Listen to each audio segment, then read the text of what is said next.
Motorhead Garage, presented by Top Coat, coming to you from Borla Commerce Park.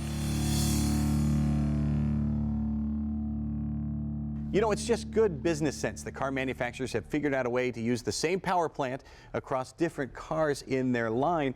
And with some of the parts, Tom, that makes things a little more complicated how they manufacture them. Right, yeah, this is a thermostat housing from the Chrysler 3.6 liter that they use in Jeeps, minivans, Ram trucks, front-wheel drive cars. So it varies how the engine is mounted in the vehicle, and to make it easier to bleed off the excess air when you change the coolant, they add a little bleeder valve. So if the thermostat housing has to be down low or up high, it doesn't matter. You can always bleed off the air and make sure your coolant system doesn't have air in it, and the water pump and everything will work efficiently. And this is always one unit? No, that's something new in newer vehicles. You'll have one unit, the thermostat and the housing are replaced together. Gotcha. Now, a lot of parts you see rebates on. How does RockAuto handle a manufacturer's rebate? We have a promotions and rebates page. You click there and you see all the parts there's currently rebates for. And we also have, as you shop through the catalog, you'll see little stars that tell you rebates available, and you can click on that. And rebates now are available for a lot more parts than they were 20, 30 years ago. It's not just spark plugs and air filters. It'll be parts like this, fuel injectors, axles, and you can save even more off our reliably low prices. And now I don't have to go to the auto parts store, and invariably there's that little pad of paper with the rebates you tear off. It's greasy, now it's virus covered. Who knows what you're getting into, and RockAuto makes it super simple.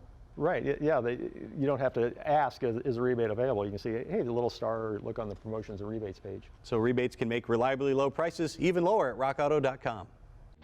Time now for the lowdown with Magic Creeper. We have talked about the Magic Creeper and how it is not just a useful tool, it is the most versatile tool you can have in your vehicle. Whether you have your family truckster, you take it along in the minivan or in the car on the way to work, or you have it in your truck, you're doing maybe a little bit of work, you need the Magic Creeper with you. You can use it if you need to get underneath to fix stuff. You can use it as a knee pad whenever you're doing work around the garden or around the house. And of course, you can use it as kind of a conveyor belt to get heavy loads out of the back of your truck. Other folks that are really going to love the Magic Creeper, think about your recreational vehicle. Now, those things last a long, long time, but of course, with age comes problems when it comes to motor vehicles, as we all know here. And that means sometimes breakdowns when you have the whole family with you. And if you need to get underneath, the Magic Creeper is going to make it easy. It rolls under a lot easier than a regular creeper. In fact, it does things a regular creeper could not do. Wheels on a creeper would not roll over gravel, would not roll over rough terrain. The Magic Creeper sails over all of those things with no problem whatsoever, glides like you are on ice.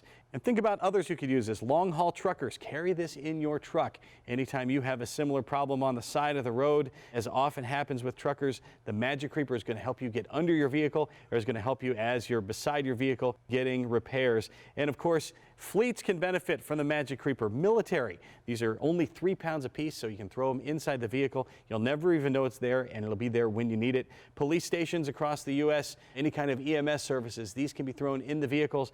They take up so little space, and they are compact, they're lightweight, and again, you'll never know it's there until you need it. There is only one Magic Creeper. You will find impersonators out there on the internet. Do not buy them. Go to magiccreeper.com to find the authentic, the original Magic Creeper.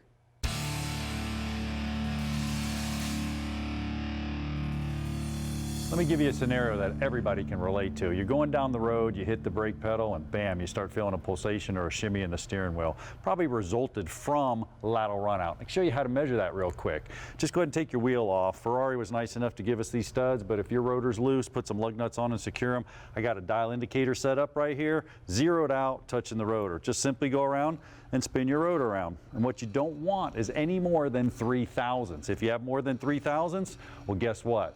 That 3 thousandths goes around. That really doesn't cause the pedal pulsation, but it causes disc thickness variation. It's hitting the rotor, bam, bam, bam. When it does that, the pads go in and out, and you start to feel it. Well, you can just take a micrometer. You can go around the rotor in 8 different places at the same difference. You don't want any more than 5 10,000ths. That's less than 1 thousandths. And what that does, it gives you that pedal feel or that pedal pulsation. It's disc thickness variation.